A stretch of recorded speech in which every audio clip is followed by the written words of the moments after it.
Assalamualaikum warahmatullahi wabarakatuh. Hai adik-adik, bagaimana kabarnya hari ini?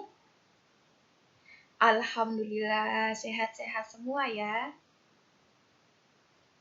Semoga kita semua selalu diberi kesehatan dan kekuatan agar bisa belajar dengan semangat ya.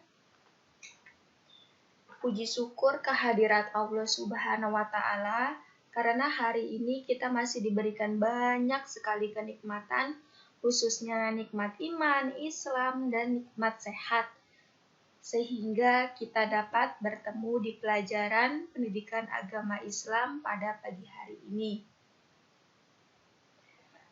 Oke, hari ini kita masuk di bab 2, pertemuan kedua. Bab 2 meraih berkah dengan mewaris. Jadi fokus pembelajaran kita pada pagi hari ini yaitu menerapkan syariah Islam dalam pembagian harta warisan dan manfaat hukum waris. Bagi adik-adik semua yang belum melakukan absensi, silakan melakukan absensi terlebih dahulu di grup kelas ya. Oke. Jadi di tujuan pembelajaran kita pada pagi hari ini yaitu peserta didik dapat mengetahui penerapan harta waris dalam Islam.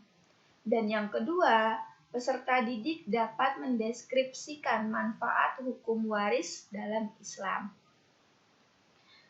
Oke, sebelum kita membahas mengenai perhitungan harta waris, ada beberapa hal yang harus diketahui terlebih dahulu, yaitu dasar-dasar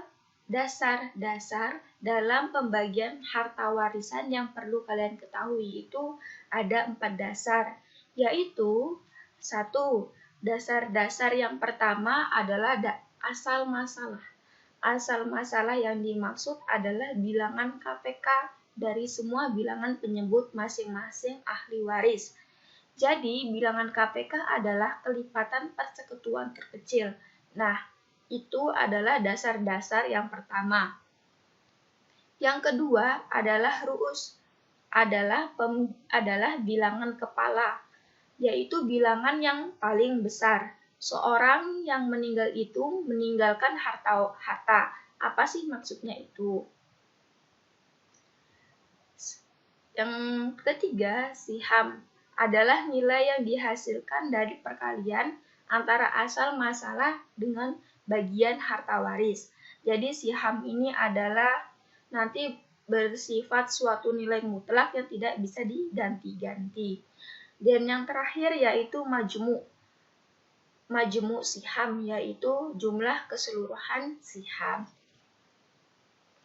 Oke, sekarang kita masuk ke contoh. Seorang meninggal dunia meninggalkan harta sebesar 180 juta.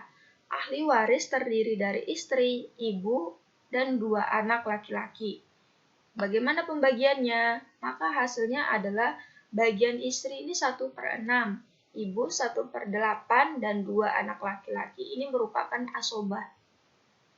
Asal masalahnya dari 1/6 dari bagian istri dan 1/8 dari bagian ibu, maka KPK-nya itu persekutuan dari bilangan penyebut yaitu 6 dan 8 adalah 24. Jadi KPK-nya dapat diketahui yaitu 24. Maka pembagiannya adalah istri mendapatkan 1/6 dikali 24 dari KPK-nya dan dikali dari 180 juta ini dari harta yang ditinggalkan. Maka dapat diketahui jumlahnya itu 30 juta. Dan untuk ibu ini mendapatkan 1/8 dikali dengan 24 dari KPK dan 180 juta dari harta waris yang ditinggalkan, maka hasilnya 22.500.000. Nah, untuk 2 anak laki-laki ini kan merupakan asobah. Jadi yaitu 24 dari KPK dikurang 4 tambah 3. dikali 180 juta, yaitu di sini ditemukan 127.500.000. Masing-masing anak laki-laki 120.500.000 dibagi 2, yaitu memperoleh 63.750.000. Kita masuk ke contoh yang kedua. Perhitungan dengan menggunakan aul. Seorang meninggalkan harta sebesar 42 juta. Ahli warisnya terdiri dari suami dan 2 saudara perempuan kandung. Maka hasilnya adalah bagian suami ini ada setengah, 1/2, dan bagian saudara kandung perempuan yaitu 2/3. Asal masalahnya dari setengah dan 2/3. Asal masalahnya dari setengah dan 2/3. Di sini diperoleh KPK-nya itu 6. Sementara bilangannya adalah 7, maka terjadi 7/6. Untuk perhitungan dalam kasus ini harus menggunakan aul, yaitu dengan menyamakan penyebut dengan pembilangnya. Aulnya itu 1. Sehingga masing-masing bagiannya menjadi 3/7 kali 42 juta dari harta waris yang ditinggalkan, maka hasilnya adalah 18 juta. 2 saudara perempuan sekandung 4/7 dikali 42 juta. Jadi diperoleh masing-masing saudara kandung mendapatkan 24 juta. Yang selanjutnya yaitu manfaat hukum waris dalam Islam. Yang pertama, terciptanya ketentraman hidup dan suasana kekeluargaan yang harmonis. Syariah adalah sumber hukum tertinggi yang harus ditaati. Orang yang paling durhaka adalah orang yang menentang hukum syariah. Syariah itu sendiri diturunkan untuk kebaikan umat Islam dan memberi jalan keluar yang paling sesuai dengan karakter dan watak dari masing-masing manusia. Dan yang kedua, menciptakan keadilan dan mencegah konflik pertikaian.